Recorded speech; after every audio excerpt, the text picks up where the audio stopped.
अस्सलामु अलैकुम my social media family. उम्मीद करती हूँ कि आप सब लोग हिफ्ज़-ओ-मान से होंगे, खुशबाश होंगे।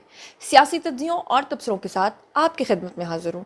तो चलिए जनाब शुरू करते हैं पहली खबर से। अच्छा जी, इससे पहले कि हम बाकायदा आज के वीडियो का आगाज़ करें, एक ख़बर है जो अभी अभी इस वक्त जिस वक्त मैं ये व्लॉग बना रही हूँ आई है कि जौहर टाउन जो लाहौर के अंदर है वहाँ पर ये वाक़या हुआ कि रोड के ऊपर चलती हुई गाड़ी जो है वो अचानक एक बहुत बड़ा शगाफ पड़ने से गाड़ी नीचे खड्डे के अंदर जा गिरी और बड़ी मुश्किल से वहाँ पे सीढ़ी लगा के लोगों को गाड़ी के अंदर से निकाला गया।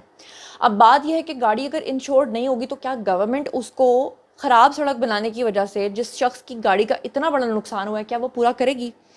क्या अगर किसी की जान खुदा न खास्ता चली जाती तो क्या उसको कॉम्पनसेट करेगी? और दूसरे नंबर पे मैं आपको बताऊं कि पिछले 1 से 1.5 साल के दौरान, बल्कि 1.5 साल आप लगा लें, पिछले 1.5 साल में मेरा ऑलमोस्ट रोज़ाना जौहर टाउन जाना हो रहा था और डेली बेसिस पे ये होता था कि हम लोग जब वहाँ जाते थे तो वहाँ पे लंबी लंबी लाइनें जो हैं कतारों में लगी होती थी और कहा यह जाता था कि जी इस रोड पे इतनी गाड़ियाँ इसलिए खड़ी हैं क्योंकि आगे ट्रैफिक जो है वो इसलिए रुकी हुई है क्योंकि सड़क के बीच में शगाफ पड़ गया है और वहाँ पर काम हो रहा है। तो मेरा ख्याल है कि जिस किसी ने भी ये जौहर टाउन के रोड्स बनाए हैं हुकूमत को उसके ख़िलाफ़ सख्ती से नोटिस लेना चाहिए। मुझे लगता है कि ऊपर तो वो लुक सी और वो जो बजरी से फैलाते हैं वो फैला दिए, नीचे जो उसकी ट्रैफिक को संभालने की जो एक स्ट्रेंथ होती है वो नहीं है और ऐसे लोगों के ख़िलाफ़ जो है वो सख्त से सख्त कार्रवाई करनी चाहिए। बहरहाल जनाब अगली खबर की तरफ चलते हैं। अब खबर ये है कि हमारे जो नए डीजी आईएसआई हैं आसिम मलिक, यानी अब हो गया एन के ऊपर स्क्वायर लगा दें यानी एन 2, यानी कि आसिम मुनीर हमारे आर्मी चीफ और आसिम मलिक हमारे डीजी आईएसआई। क्या एन की किस्मत है वैसे। तो आप ये देखें कि अब चीखें तो उठनी है, धुआं तो उठना है। और नदीम अंजुम साहब के जाने के बाद मैं आपको ये बता दूं कि एकदम से इनको बना नहीं दिया गया, बल्कि इनके बारे में कि ये DGISI बनेंगे ये फैसला आज से 1.5 साल पहले 1 साल पहले हो चुका था। अब बहुत सारे लोग ये पूछेंगे कि अच्छा अगर ये फैसला हो चुका था तो फिर नदीम अंजुम जो हैं उनको एक्सटेंशन क्यों दी थी? वो तो रिटायर भी हो चुके थे। वजह ये थी कि उस वक्त मुल्क के अंदर कुछ इस तरह के हालात और इस तरह की सिचुएशंस थी कि उस वक्त जनरल नदीम अंजुम जो हैं उनके ऊपर उनकी उस पर कमांड थी। तो उनके साथ बेसिकली काम कर रहे थे हमारे अब के मौजूदा DGISI यानी कि आसिम मलिक साहब, यानी कि ये उस ट्रेनिंग प्रोसेस में थे जो पिछले 1.5 साल से ये अपनी आंखों से देख रहे थे। इसीलिए अब चीज़ों को संभालना, चीज़ों को ऑर्गेनाइज करना, मैनेज करना इनके बाएं हाथ का काम है। एक और बात ये कि हमारे जो DGISI हैं वो कौन हैं, उनकी एग्जैक्ट क्या बायोग्राफी है, उसके ऊपर मैंने अलग से पूरा एक वीडियो बनाया है। अगर अब तक आप लोगों ने नहीं देखा और आप आसिम मलिक साहब की ज़िंदगी के बारे में, उन तमाम पहलुओं के बारे में जानना चाहते हैं जो अब तक आपने शायद नहीं जाने होंगे, तो ये स्क्रीन के ऊपर आपको थंबनेल नज़र आ रहा होगा, मेरा वीडियो ज़रूर देखें, मेरे चैनल पर जाएँ, आपको वीडियो मिल जाएगा। अच्छा, वो बायोग्राफी तो मैंने बताई थी लेकिन उसमें एक चीज़ मैंने मिस कर दी थी और वो ये थी कि ये हमारी तारीख़ के पहले DGISI हैं जो कि PhD भी हैं और PhD वाले जो हैं वो डॉक्टर भी होते हैं। आपको पता है, मुझे वो एक लतीफ़ा याद आ गया कि एक दफ़ा अल्लामा मोहम्मद इकबाल हमारे जो शायर मशरिक हैं उनके पास एक शख्स आ गया था और उसने आकर कहा था कि मैंने दंद दी दवाई चाहिए क्योंकि उनके नाम के साथ लिखा होता था अल्लामा डॉक्टर मोहम्मद इकबाल। तो उन्होंने कहा कि मैं जो हूँ ना वो वाला डॉक्टर नहीं। तो उन्होंने कहा ओ फिर तू कहो जो डॉक्टर है, मैनू की जो मेरे दंद दी तू दवाई नहीं काट सकता। तो पता नहीं अब ये सच्ची बात है या सिर्फ एक लतीफ़ा बना हुआ है, लेकिन ये मेरे जहन में रह गया था। तो आसिम मलिक साहब भी बेसिकली डॉक्टर हैं, नाम साथ में अलामा भी लगा लें, अलामा मोहम्मद डॉक्टर आसिम मलिक साहब। तो लेकिन मैं आपको एक बात बता दूं कि इनके पास ऐसी दवाई ज़रूर मौजूद है कि ये भावें दंद दर्द वाला आए, भावें हड्डी दर्द वाला आए, भावें हड्डी तोड़ आए तो भावें हड्डी जोड़ आए, इनके पास सबका इलाज है, यकीन माने।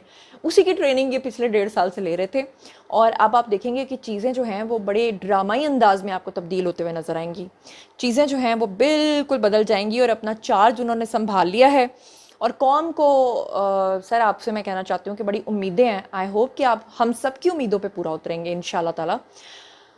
हाँ, चलते हैं जी अगली खबर की तरफ। जनाब अली शहबाज शरीफ छा गए। पिछले 3, 4, 5 दिन से मैं आपको डेली व्लॉग में ये बताती हूँ कि उन्होंने जिस तरह से अक़वाम मुत्तहिदा में پاکستان کی طرف سے فلسطینیوں کے حق میں ریپریزنٹیشن کی ہے، عالم اسلام کی طرف سے مسلمانوں کی جذبات کی عکاسی کی ہے، جس طرح سے انہوں نے وہاں سے واک آؤٹ کیا ہے، وہ تو بہت ہی خوش آئند تھا. وہ تو میں پچھلے دنوں سے لے کر اب تک آپ کو بتاتی چلی آ رہی ہوں. لیکن اب کی بار شہباز شریف نے ایک اور اچیومنٹ جو ہے وہ حاصل کیا، اور یقین کریں کہ پھر میں گلہ کروں گی کہ جو نون لیگ ہے ان کو شاید اس طرح سے اس کی پبلسٹی نہیں کرنی آئی. سوچئے کہ عمران خان کو یہ چیز ملتی، یہ اچیومنٹ عمران خان کے حصے میں آتی، تو میں کہتی ہوں یوتھیوں نے نا زمین الٹی کر دینی تھی. انہوں نے ناچ ناچ کے محفلیں لگا دینی تھی. انہوں نے کہنا تھا کہ ہمارے خان کے حصے میں یہ اچیومنٹ آئی ہے. یعنی کہ پبلسٹی کرنا تو پی ٹی آئی والوں سے کوئی پوچھے، اس میں تو کوئی شک نہیں، ان کا سوشل میڈیا بہت اسٹرانگ ہے.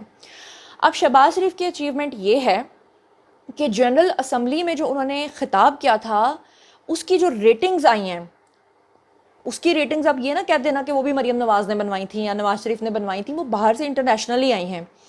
اس ریٹنگ کے اندر یہ چیز آئی ہے کہ جس کا خطاب، جس کی تقاریر کو سب سے زیادہ پوری دنیا میں سنا گیا ہے، دیکھا گیا ہے، وہ ہیں اسلامی جمہوریہ پاکستان کا پرائم منسٹر یعنی کہ شہباز شریف.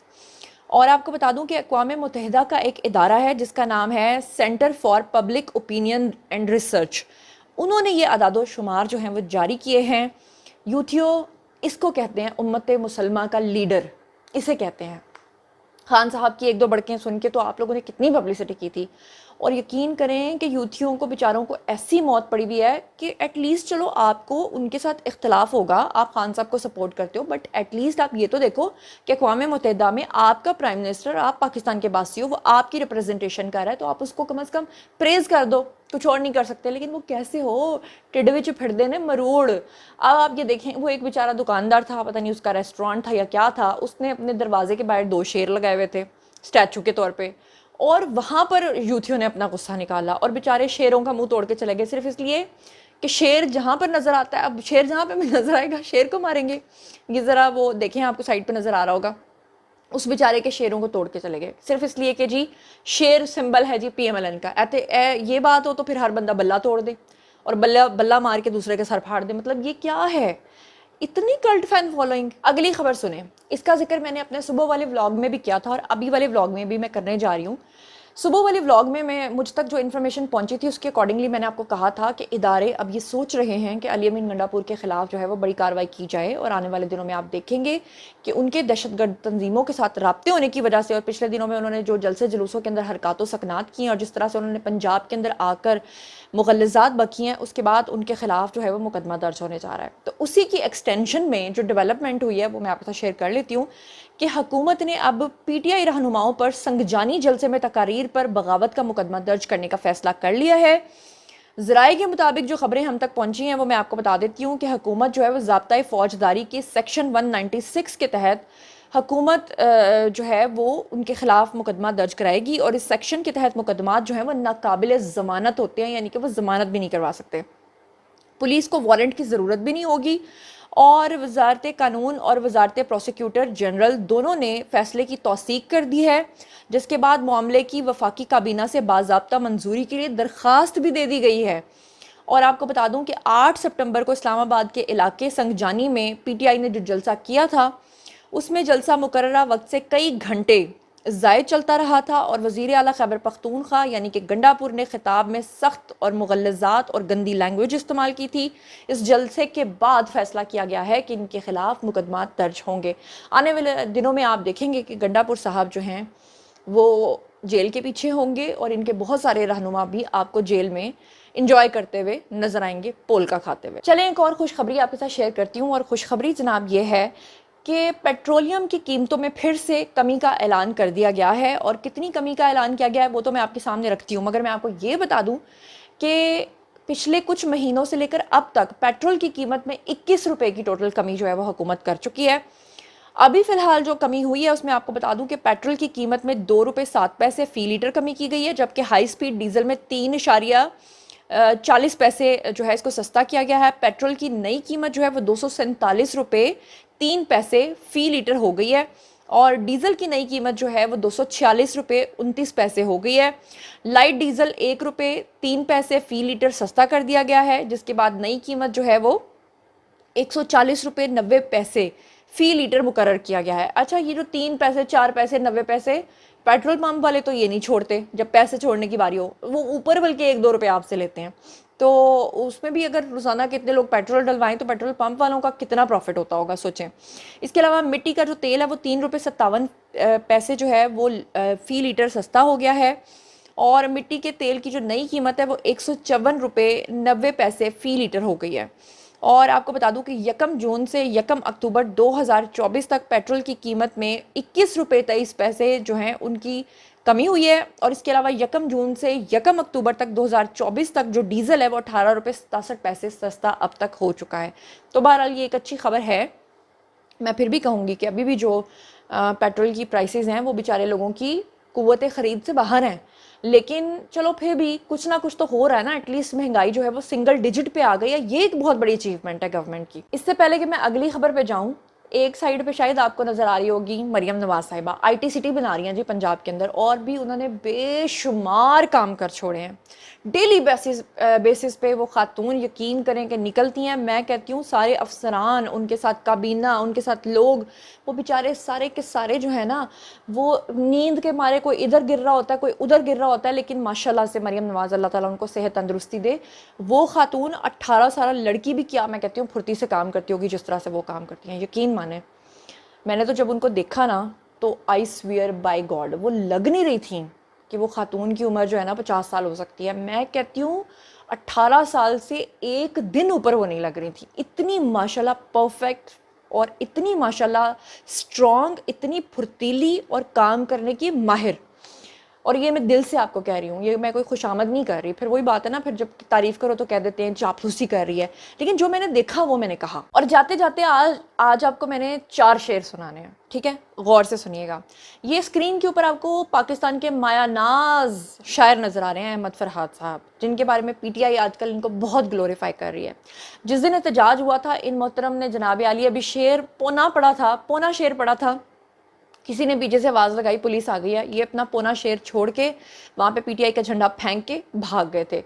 और इनकी शायरी जो है आजकल PTI उसकी बड़ी जो है ना वो पब्लिसिटी कर रही है।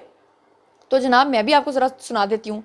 सहर अनवर्द हैं जी, उन्होंने लिखा इनका शेर, मतलब पता नहीं बनाया हुआ या इनका है। मोहतरम फरमाते हैं कि अहमद फरहाद ने शेर बोला कि रोटी खाता हूँ पेट भर जाता है, मेरा ज़मीर हर रोज़ मर जाता है। वाह वाह वाह।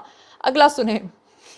डॉक्टर फरहान विर्क ने कहा, चलती है रेलगाड़ी आवाज़ आती है छू छू, चलती है रेलगाड़ी आवाज़ आती है छू छू, हर अंधबख्श शख्सियत परस्त कौम करती है थू थू।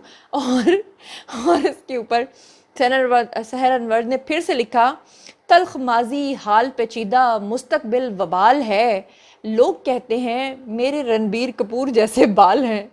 और इसी के साथ मैं जो इनकी शख्सियत समझी हूँ ना, जिस तरह की शायरी ये करते हैं उसके अकॉर्डिंगली तो मुझे कुछ अशार याद आते हैं, वो मैं आपको सुनाती हूँ, फिर मैं आपसे इजाज़त चाहूँगी। कि पिंड के छप्पड़ कंडे पर जब हम उनसे मिलया करते थे, शीदा मीदा गामा फीका मुफ्त में सड़या करते थे, वो कम में सबसे आगे थे, हम कम में सबसे पीछे थे, वो कम में सबसे आगे थे, हम कम में सबसे पीछे थे, वो कम मुका के बह जाते, हम पेंसिल कड़िया करते थे। और आखिरी शेर है जी आपकी नज़र कि पीपल की छाँव में जब हम इश्क लड़ाया करते थे, वो पांडे धोया करती थी, हम मज़े नवाया करते थे। इसी के साथ मुझे दीजिए इजाज़त। अपना बहुत बहुत ख्याल रखिएगा और बताइएगा कि आप और कौन सी खबरें सुनना चाहते हैं, कौन कौन सी रिसर्च सुनना चाहते हैं। सब खबरें आपकी खिदमत में लेकर हाजिर हो जाऊंगी जनाब। इसी के साथ चैनल को अगर अब तक आपने सब्सक्राइब नहीं किया तो बहुत बड़ा गुनाह कर रहे हैं, कर लीजिए। अपना बहुत बहुत ख्याल रखिएगा। अल्लाह ने के मान।